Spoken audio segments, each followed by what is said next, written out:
Olá, minha gente, muito bom dia. Hoje, quinta-feira, eu perco na data. Hoje é dia 23, 23. né? 23 de agosto de 2018. Meu calendário é meio atrapalhado. Como nós anunciamos, estamos recebendo aqui o professor Tiago Brito. Bom dia, Tiago, obrigado pela sua presença. Bom dia, eu agradeço a oportunidade.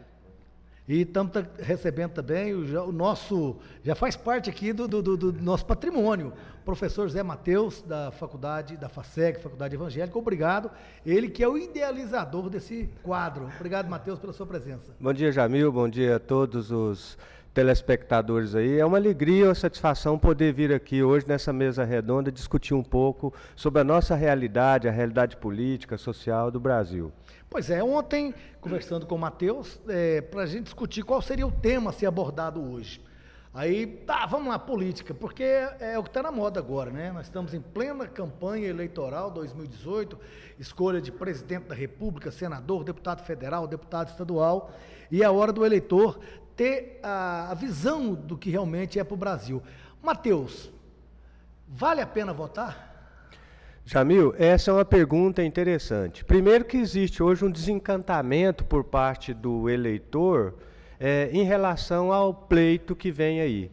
Mas a culpa não está só nos candidatos, não. A culpa também está nos eleitores, que quase sempre acaba sendo influenciado por um ou por outro.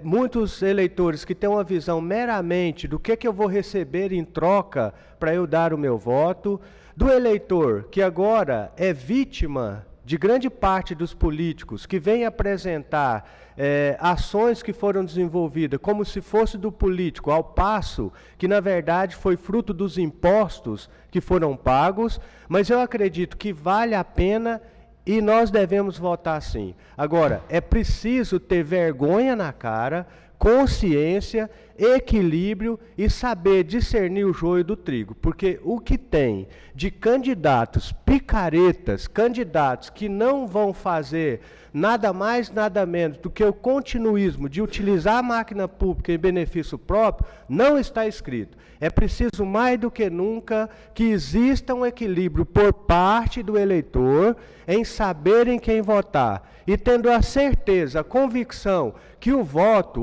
consciente, ele faz a diferença. Mas o voto desses que ficam por aí, nesse fla-flu, falando que o meu é melhor do que o seu, esse voto, infelizmente, ele atrapalha. Então, o voto vale a pena, mas o voto dado conscientemente.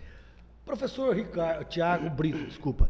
Podemos afirmar que o sistema político brasileiro é um cadáver a céu aberto? Olha, realmente, assim, nós estamos numa fase, né, Jamil, que assim, a gente vê um descrédito, né, com a política, a democracia brasileira, que é jovem relativamente, né, nós temos 30 anos aí de Constituição, né, e nós atravessamos uma crise política, né, e ética e moral muito grande dentro da política. Mas eu concordo com as palavras do Mateus que nós não podemos enterrar, né, a nossa democracia ainda, o nosso cenário político. Eu acredito que a gente não pode deixar que o descrédito que tá tão forte hoje acabe de enterrar a nossa democracia. Eu acho que essa política, essa mentalidade também do voto de protesto, de votar em branco, votar nulo, eu não compactuo com essa ideia. Eu acredito, como o Mateus falou, que nós temos que ter uma conscientização política, temos que selecionar nossos candidatos e, principalmente, né, olhar mais o interesse coletivo do que o interesse individual, né? Como o Mateus bem disse, a culpa não está só no político, né? O político, ele é um retrato do povo, né? Então, assim, eu acho que nessa crise nós temos que conscientizar cada um no seu papel, olhar e cobrar bem dos candidatos, né? E assim tentar superar, né, para que a gente possa, para que a democracia não sofra abalos, né, que a gente não tenha mais dessa safra de políticos patrimonialistas e, né, corruptos e egoístas. Mateus, essa crise, na sua opinião, essa crise política, vamos dizer assim, ela é mais estrutural ou ela é circunstancial? Então, é preciso a gente analisar, Jamil, inclusive o retrato da sociedade hoje, né?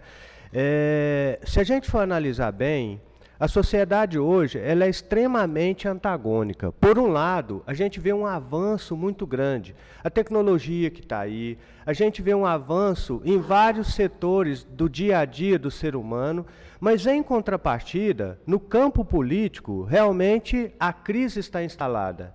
Está instalada no mundo todo e observando com essa particularidade aqui no Brasil. Nós vimos agora, estamos presenciando aí a crise americana em relação a todos os escândalos, né, do corpo administrativo do Donald Trump em relação aos escândalos dele, e isso acaba refletindo no país. No caso brasileiro, a gente vê uma crise política que ela é principalmente, do meu humilde ponto de vista, estrutural. E ela é estrutural porque a forma com que foi desenhado a estrutura política brasileira, ela acaba tendenciando, então, a criar uma estrutura, uma máquina extremamente pesada.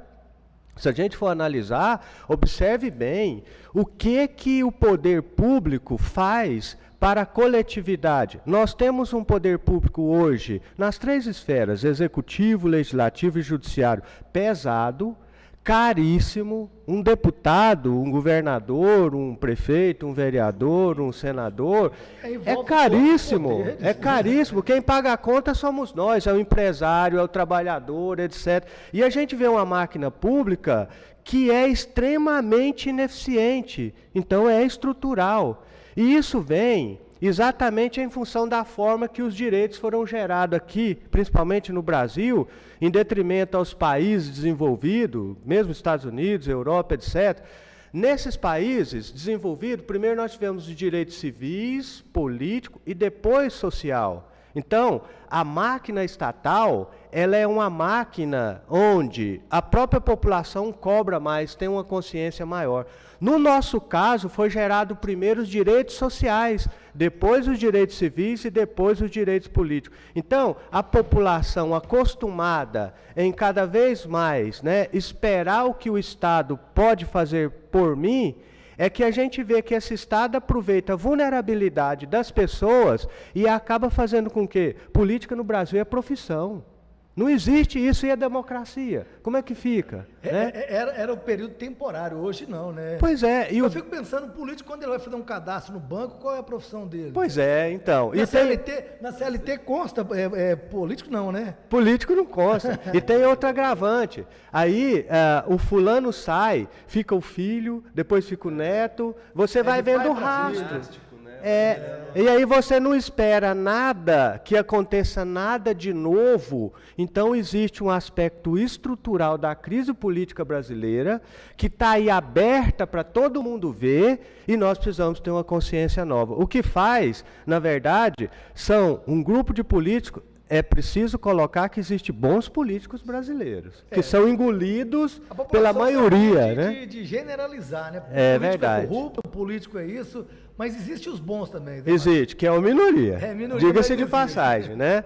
E tem outra questão, Jamil, que é importante a gente analisar, é que essa vulnerabilidade da sociedade, ela acaba, então, trazendo para um país como o Brasil um problema sério, que é o Fla-Flu. A gente começa a ver agora o grupo de pessoas defendendo seus candidatos, não por ideologia, mas, na verdade, a grande maioria está esperando assim, o que vai sobrar desse pedacinho para mim? Um emprego, um dinheiro, um cargo. Se de fato existisse assim, uma consciência, eu vou defender essa pessoa, porque ela é ficha limpa, porque ela realmente vai fazer não só para mim, mas para todos, aí o negócio tomaria um rumo diferente.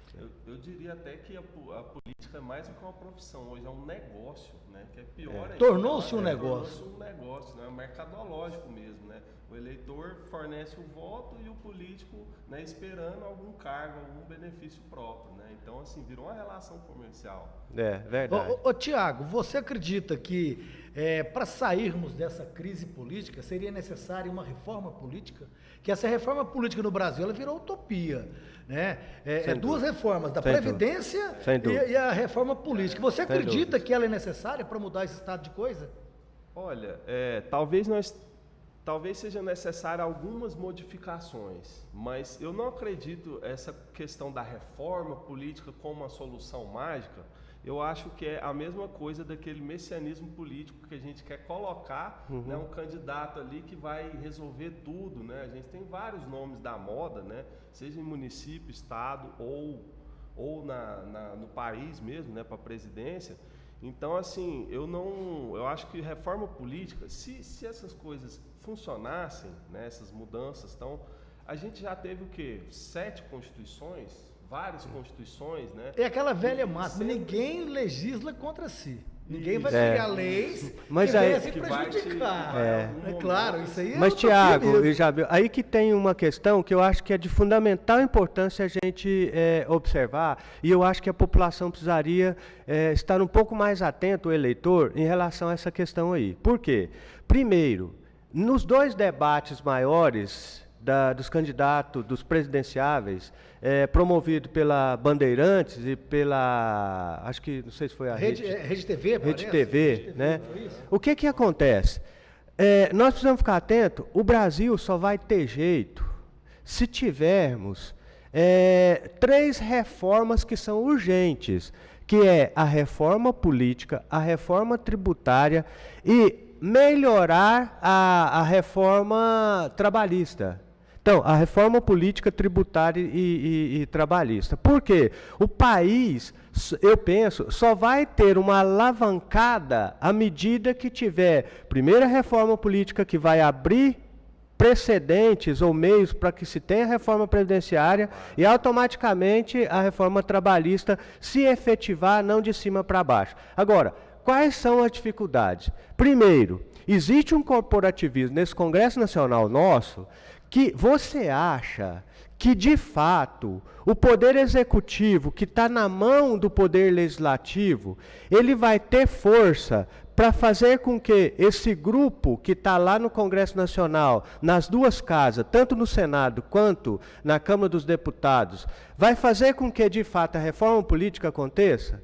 Você acha que, de fato, vai existir uma reforma previdenciária que garanta ao povo brasileiro condições de realmente poder ter certeza de uma aposentadoria dentro do seu tempo, enfim, e uma reforma trabalhista que ganhe os empresários, mas também ganhe os trabalhadores sem perder direito?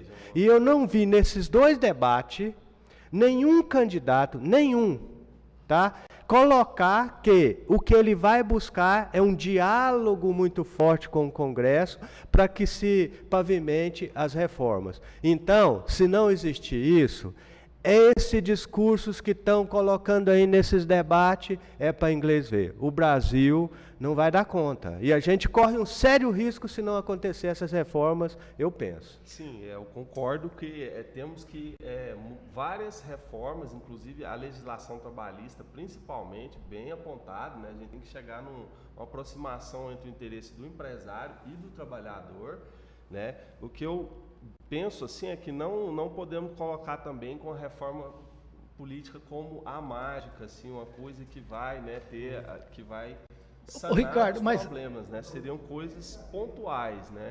Como que se daria?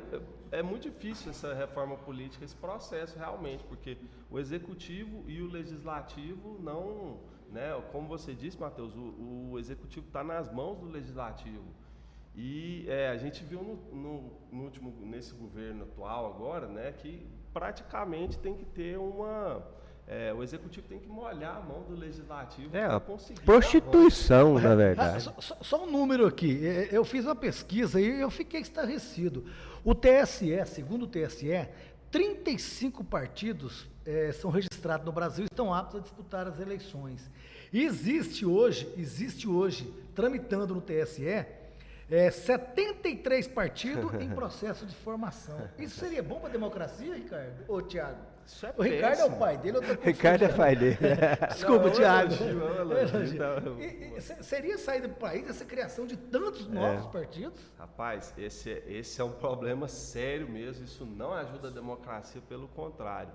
Isso expõe, né? Isso acaba prejudicando, porque vai virando assim, são siglas, meras siglas, que não tem uma cartilha ideológica, não seguem, né, Né? Não tem, Não, é só para mas isso aí interesse tem partidário imediato. Isso aí ainda tem o porquê, né? Existe um tal de fundo partidário. Isso, Esse é o grande, né? É o grande figura que busca esses partidos pequenos. Eu sempre digo, e eu posso estar errado, se eu estiver, me perdoem, mas partidos pequenos no país, os nanicos, eles são feitos para vender espaço na TV. Exatamente. Negociar cargos, negociar secretarias, negociar...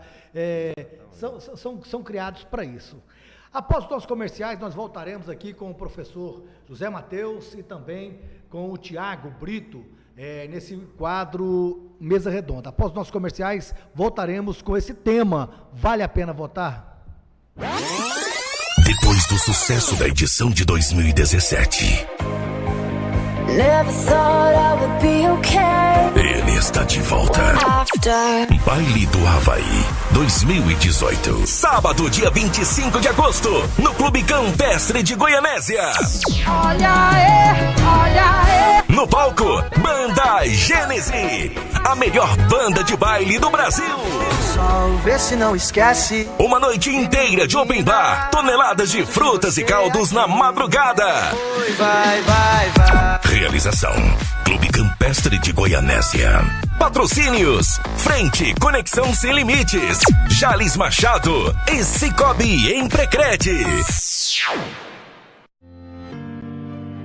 Desde que o homem inventou a roda, a inovação nunca mais parou. Se locomover deixou de ser uma dificuldade. Os meios de transportes evoluíram e passaram a ser valiosos. Seu veículo é uma conquista e precisa ser protegido. Assim, surgiu a Autovip, reunindo pessoas que veem seus veículos como uma parte importante de suas vidas. Seja um associado e sua única preocupação será decidir qual o próximo destino. Autovip, protegendo o que te move.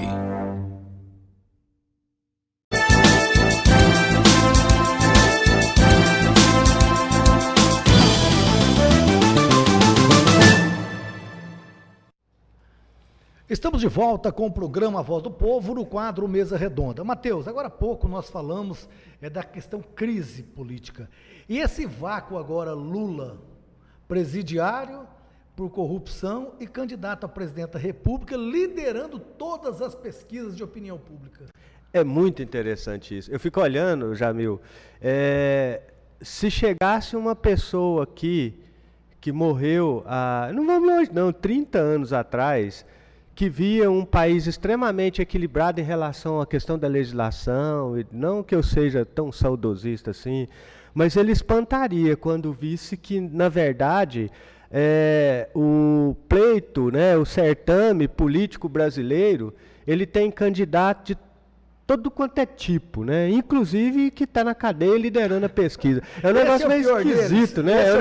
É um negócio assim que você assusta, fala assim, mas como assim? E se você for olhar, realmente com uma larga vantagem em relação ao segundo, que também é um sujeito extremamente diferente, porque prega um tipo de Estado brasileiro baseado na força física, na força bruta, são os que nos colocam lá em cima. A saída do Lula, ela coloca o jogo extremamente, né, realmente quase que um empate.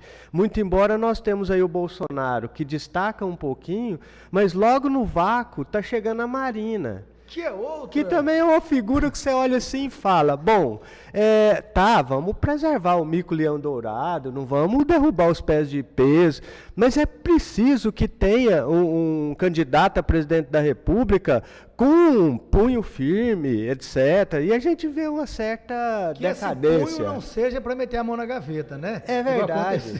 Então.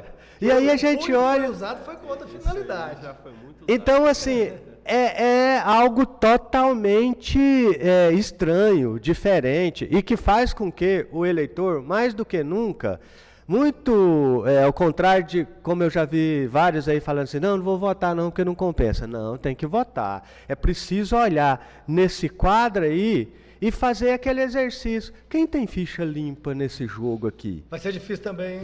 Não vai ser fácil não.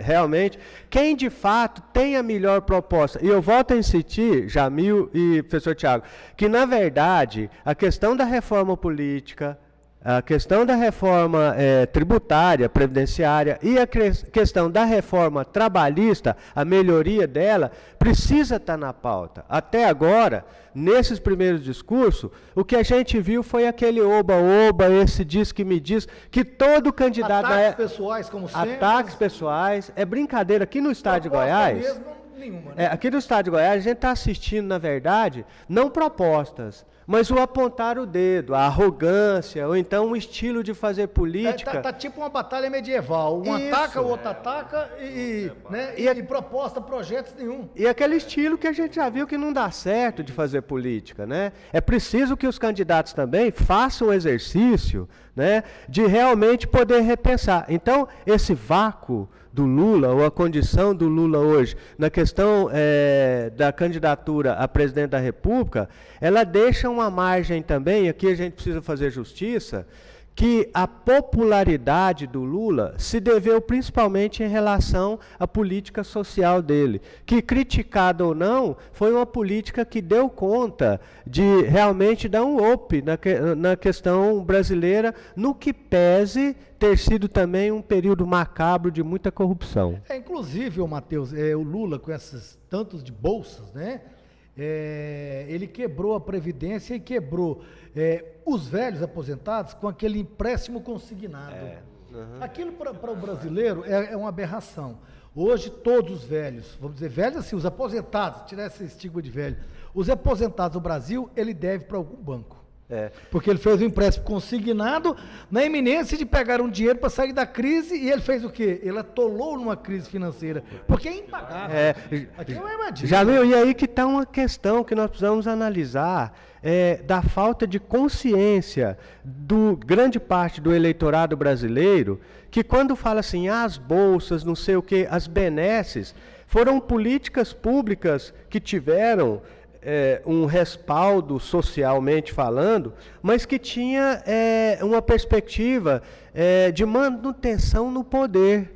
Por quê? Bolsa Família, etc., ela descaracterizou como um programa de fato, né, de governo e tudo, e passou a figurar numa pessoa. Então, nossa, fulano fez isso para mim, ou no governo do estado, fulano fez isso para mim. Fica vinculado aquele que fez com o dinheiro público. Quando na verdade é dinheiro público, não é dele. Um direito constitucional. É um direito. É um direito. Que se torna. Eu fico olhando às vezes essas brigas em rede social, camarada, mas ele fez isso. Fez não, gente. Ele teve a capacidade de pensar, né? E na maioria das vezes tem até esse aspecto do duplo caráter das políticas públicas. As políticas públicas teriam que ser emancipatórias e tal, mas todos os políticos fazem qualquer coisa, aí tem que tirar foto, soltar foguete, etc., né? Aproveitando de um eleitorado que é vulnerável.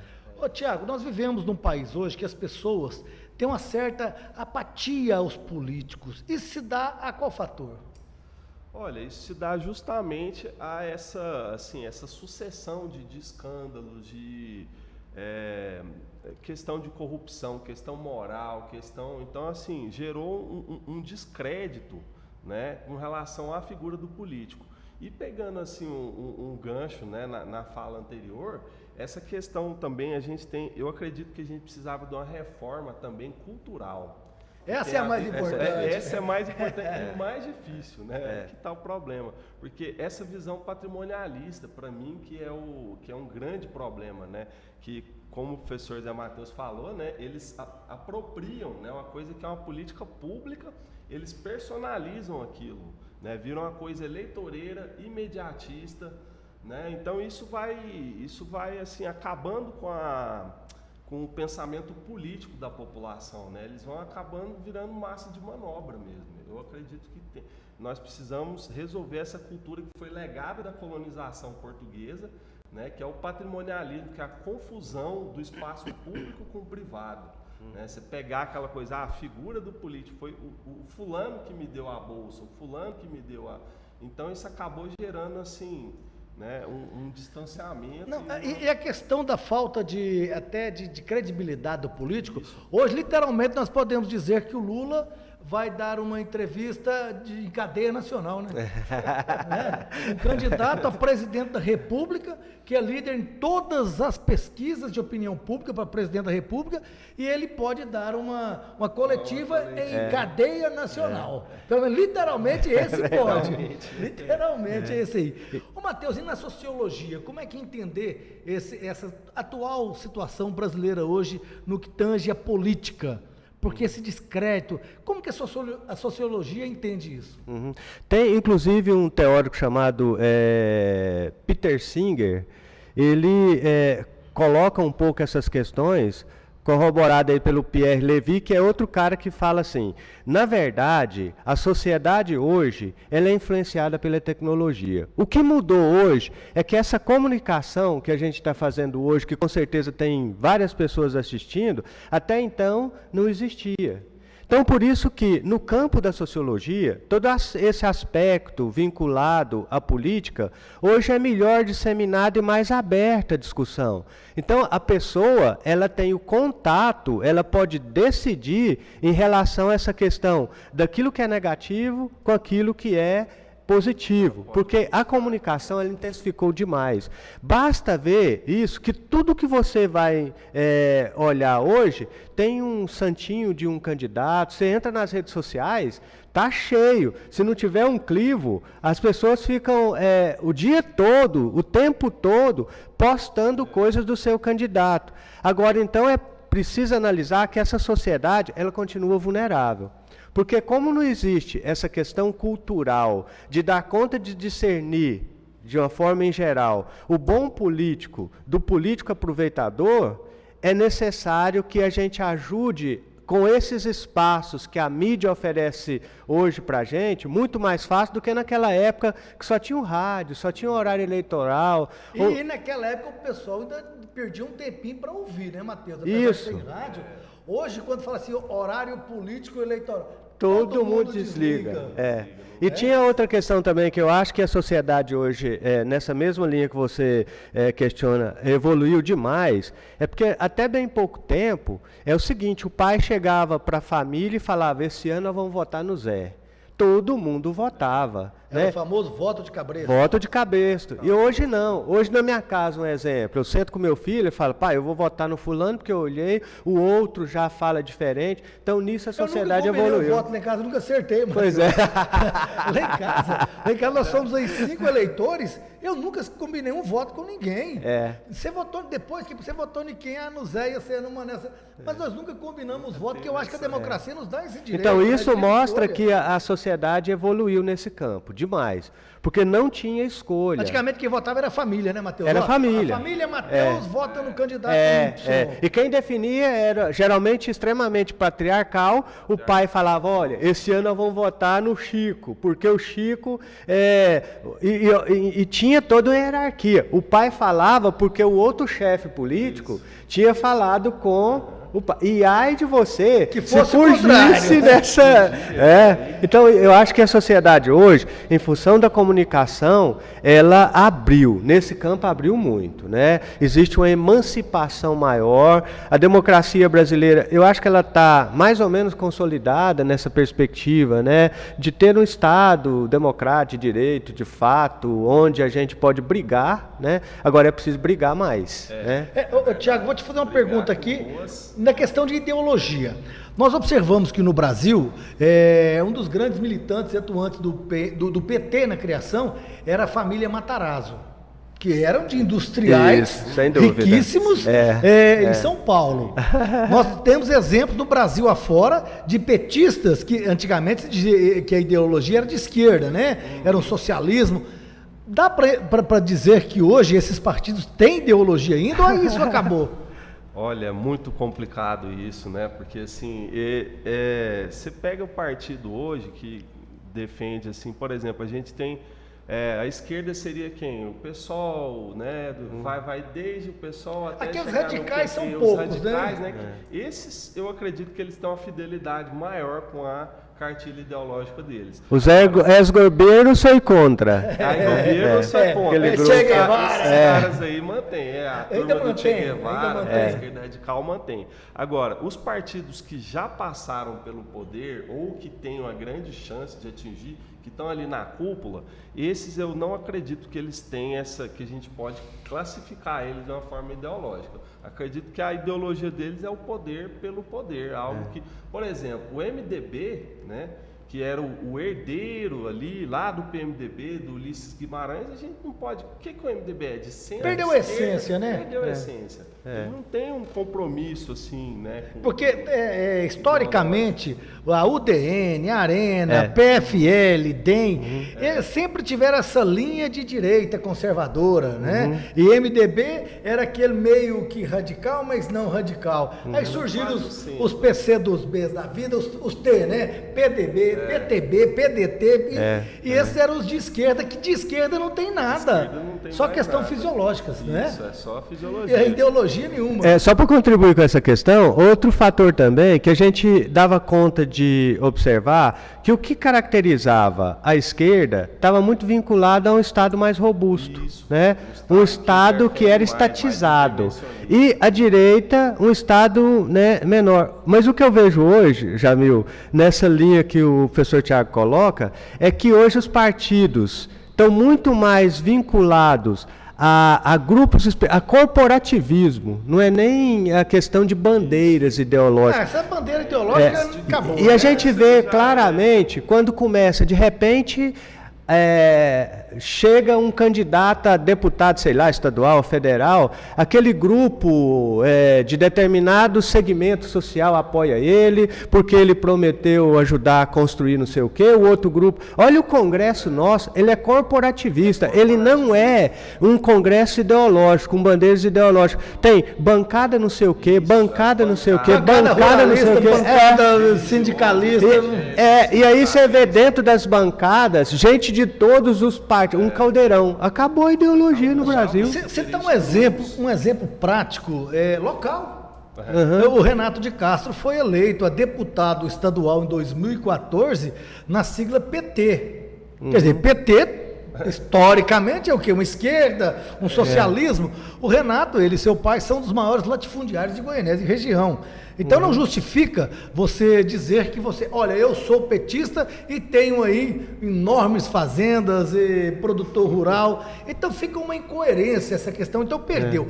Na minha opinião, na minha modesta opinião, Matheus, o Brasil teria que ter no máximo de 4 ou 5 partidos, um de centro, um de esquerda, um radical, pronto. Eu também acho que enxugaria... Vocês estão vendo onde nós estamos chegando? Reforma política. Exatamente. É aquilo que a gente falou, e não tem jeito, porque você fica olhando nas cidades pequenas mesmo.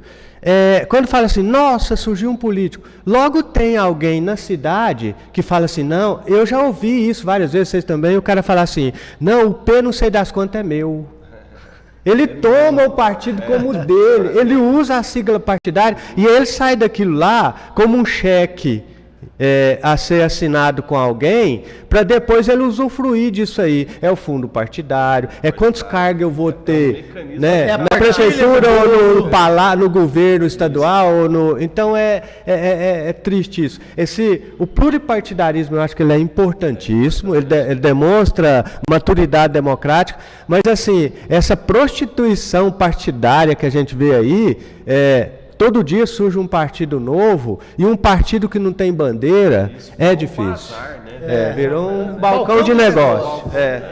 Eu vou citar aqui o Tiago e o professor Matheus. Dias atrás eu entrevistei aqui o promotor Dr. Antônio de Pádua. E ele falou uma frase que, na minha opinião, foi impactante.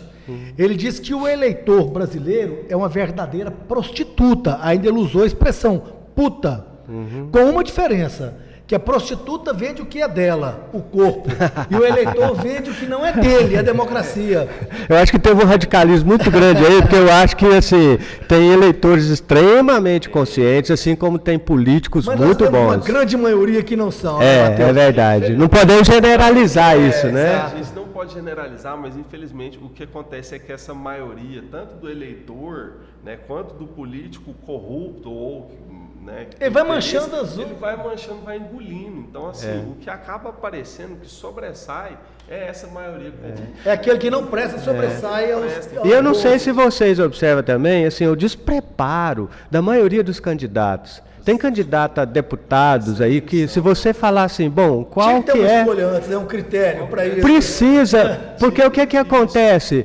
Às vezes a pessoa não quer nem saber, ela quer candidatar para cargos eletivos. E o preço é caro para a população, que vai pagar um político, que no Brasil é um sujeito caro, e que ele não sabe, ou não tem as mínimas habilidades e condições de exercer aquela função. Tem candidatos aí, né, a cargos legislativos, que a proposta dele é 100% para cargo executivo. Como é que você entende isso? Eu vou fazer isso, eu vou fazer aquilo? Não dá, né? Não tem jeito. Só falta ele também pensar que é um juiz. É verdade. Eu vou condenar, que eu vou prender. É verdade. Mas isso é questão cultural. Cultural, O professor é verdade. Thiago citou. É. Ele citou a questão cultural. É isso. Matheus, para te encerrar, um tema que eu acho polêmico também nessa questão política. A credibilidade das urnas eletrônicas. Dias atrás, eu ouvi um comentário de um analista, ele disse o seguinte: os Estados Unidos é um país que tem os melhores softwares do mundo. E lá até hoje é no canetão. Né? Paraguai não aceitou as urnas brasileiras. Por que nós temos que aceitar? Qual a credibilidade que tem essas urnas? Será que não tem uma manipulação? Porque aquele negócio, mas ela é segura. Mas quem criou a urna não foi o ser humano? Não, sem dúvida, Jamil. Eu acho que de fato, assim, eu acredito muito, a tecnologia, ela tem ajudado demais o homem. Eu acho que ela pode ser um instrumento bom da democracia. E eu acredito nas urnas eletrônicas, desde que haja uma fiscalização muito forte por parte dos partidos e de todo o corpo ligado à questão eleitoral, desde o juízo eleitoral, dos TSEs, do TRS, a sociedade civil. O que me amedronta? Não é a eficiência da urna, não. As pessoas que estão atrás da urna. Então, e a falta de fiscalização. Olha, se a gente tem esse monte de partidos, e esses partidos que têm uma perspectiva muito mais singular de poder usufruir da política para benefício próprio e não coletivo, será que a maioria, não estou falando todos, também tem condição de fiscalizar o pleito? Então eu acho que a máquina é boa. O problema é quem operacionaliza isso aí. Inclusive tem o folclórico, o senador lá do Piauí, o Monsanto. Ele um dia, usando da tribuna, ele disse o seguinte: olha, eu vou ser morto, mas eu vou denunciar as urnas eletrônicas. Então, naquela época ele já fez esse auê usando a tribuna. E daquela época para cá, o interessante é que ninguém teve essa curiosidade de verificar. Foi passado agora por um crivo para que as urnas soltassem, parece que um recibo, não é? Você votaria, recebia um recibo, aí disseram que não, que já colocaria em crédito as urnas. Peraí, mas então é complicado. Só que nós estamos agora em pleno pleito eleitoral. E o que esperar desse resultado, né, Matheus? O brasileiro, o que esperar desses nossos candidatos? Qual deles realmente vem de encontro com os anseios da sociedade e que o Brasil precisa? É complicado. Como você citou os debates, Matheus, eu sinceramente, eu estou decepcionado com o que eu estou vendo. Não é? Assim, vamos ser bem francos, na minha opinião, o João Amoedo é um que vem se destacando pelas suas colocações, por aquilo que ele tenta apresentar. Agora os demais... Eu não sei, Jamil, assim, tem uma rede de televisão aí que está fazendo umas gravações aí com o pessoal brasileiro, colocando assim: o Brasil que eu quero, não sei o quê, e ali você vê o retrato do descaso da máquina pública com o povo brasileiro. Quantas coisas começadas e não terminadas nas três esferas. Então, assim, olha, eu ainda acredito, não sei se será agora, eu acredito na força do povo, que vem do povo, na pressão que vem da população, principalmente analisando, primeiro, eu vou votar em alguém que é ficha limpa. Segundo, eu vou votar em alguém que conhece o cargo que ele está pleiteando. Terceiro, eu vou votar em alguém que de fato já tem um histórico de serviço prestado coletivamente e não só em benefício próprio. Eu acho que esse exercício precisa ser feito. Muito embora que vai ser difícil achar tudo isso num só, mas é o caminho. Seria legal isso aí, mas 37% da população brasileira entende que não, porque estão dando o Lula em primeiro lugar com 37%, então joga essa tese sua por água abaixo. Ficha limpa, credibilidade, mas 37% escolhe. Aí vem a questão cultural que o professor Tiago falou, que na verdade é o seguinte, a questão das ações das políticas públicas que deveriam ser culturalmente internalizada como benefício da máquina estatal, ela é personalizada no indivíduo. Se o Lula for preso e nas próximas eleições ele voltar a ser candidato, se ele for candidato agora, o que eu acho muito difícil, ele vai disparar, não tem dúvida. Mas se nas próximas eleições a presidente ainda tem muito legado da política personalizada que foi feito dele, que também vota nele. Porque o Brasil ainda o eleitor é extremamente vulnerável ao populismo, ainda, isso. né? Pode ser tanto de direita quanto de esquerda. Exatamente, isso. Tem esse lado, né? A direita faz populismo, a esquerda, o centro faz populismo, né? Então ele faz parte da nossa cultura política. Infelizmente. Infelizmente, esse populismo. Matheus, nós até extrapolamos o nosso tempo aqui. Eu agradeço demais a presença de vocês. Tiago, foi um prazer imenso tê-lo aqui. Mostrou aí muito conhecimento. Eu parabenizo você por essa vinda aqui e pelas suas colocações. Professor Matheus já faz parte aqui do nosso programa Voz do Povo. Eu agradeço demais, Matheus, sua presença aqui e pela ideia desse quadro, que toda quinta-feira a gente coloca ele no ar aqui, o quadro que vem trazer esse debate sadio para a população, porque nós estamos em pleno período eleitoral e tentar conscientizar a nossa população, o nosso eleitor, eu acho que é um papel da imprensa também, apesar de essa briga ser quase que em vão, né? Porque nós estamos vendo aí exemplos no Brasil que realmente nos deixa estarrecido com certas atitudes do eleitor brasileiro, mas infelizmente é vida que segue. Como diz esse programa que você citou, né? É o país que eu quero para o futuro, não é isso? Isso, é verdade. Tá aí, Tiago, os microfones para suas considerações finais. Bom, então aproveitando esse momento, né, agradecer aqui o Jamil, né, cumprimentar aqui, né, todos os espectadores e deixar a mensagem, então, para a gente ter um voto consciente, né, um momento decisivo da política do nosso país. Nós estamos numa eleição que vai ser muito emblemática. E uma questão que eu estava pensando aqui que a gente deveria ter ressaltado é sobre educação também, né? Porque vários candidatos, como o professor Zé Matheus falou, não diferenciam o legislativo do judiciário, do executivo. Falta uma educação de base. Eu acredito que deveria ter na matriz curricular do ensino, né, a educação, duas coisas, educação política e educação financeira. O brasileiro precisa disso na escola. Né, desde cedo, para já, só assim que a gente vai conseguir a reforma cultural, a reforma política. O senador Cristóvão Buarque sempre dizia isso, né? O Brasil só terá uma saída. Cara, um dos poucos que eu falo assim. Ele sempre dizia que a saída do Brasil estava na educação. E isso é a mais pura verdade, né, Matheus? É verdade. Jamil, quero agradecer, parabenizar pelo programa, a quinta do debate aqui, interessante, e reforçar isso que o professor Tiago colocou. Vamos votar consciente e, sobretudo, vamos debater ideias e não gerar conflitos. Vamos defender os nossos pontos de vista com argumentos, quer seja nas redes sociais, quer seja no bar da esquina, quer seja nas praças. Tendo o equilíbrio de observar se o seu candidato está apresentando proposta ou se o seu candidato está meramente apontando o defeito do outro como forma de realmente sobressair e depois fazer um governo que sabe Deus como. Então, eu agradeço, Jamil, mais uma vez coloca aí os professores, a estrutura da Faculdade Evangélica de Goianésia para esse debate, para essa discussão sadia, onde o objetivo é cada vez mais poder construir um país melhor, uma sociedade cada vez mais consciente dos seus direitos e dos seus deveres. Tá aí, então estamos encerrando hoje o programa Voz do Povo com o quadro Mesa Redonda. Só para lembrar e um recado, não faça da urna um pinico. Vote consciente. Um forte abraço e até amanhã.